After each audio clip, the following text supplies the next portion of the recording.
سلام دوباره با یه ویدیوی آموزش کوتاه اومدم خونه هاتون. امروز میخوام راجع به منافذ باز پوست صحبت کنم. دغدغه هممون هستش امروزه.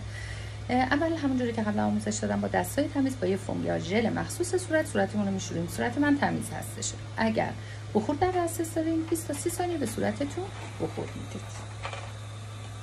اگه ندارید هیچ اشکالی نداره، با همون آب بلند تایم بیشتری صورتتون رو شستشو بدید. اجازه بدید که گردش خون پوست بالا بره.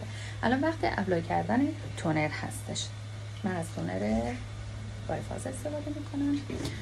قشنگ همه جای صورت رو آغشته تونر کنید. تونر pH پوستتون رو تنظیم میکنه.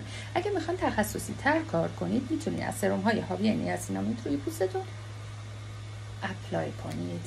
اگه ندارید اصلا اشکال نداره، با نوک انگشت جذب بدید. اگه سرم در دسترستون نیستش، وقتی که تونرتون کاملا جذب شد پوستتون هم تمیز هستش، موقع سرد کردن صورت هستش. در اینجا میتونید از بخور سرد استفاده کنید، میتونید از گولهای شیشه‌ای که قبلا توی یخچال گذاشتید و خنک شده استفاده کنید. میتونید در دستگاه مولتی کیور استفاده کنید که من گذاشتم یخچال خنک شد.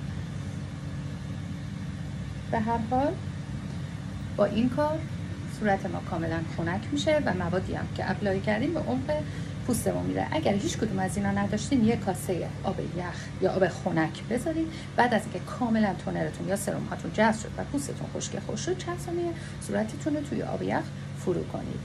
اگر دوست داشتین حمایت کنید تا این ویدیو به کسای دیگه هم نشون داده بشه.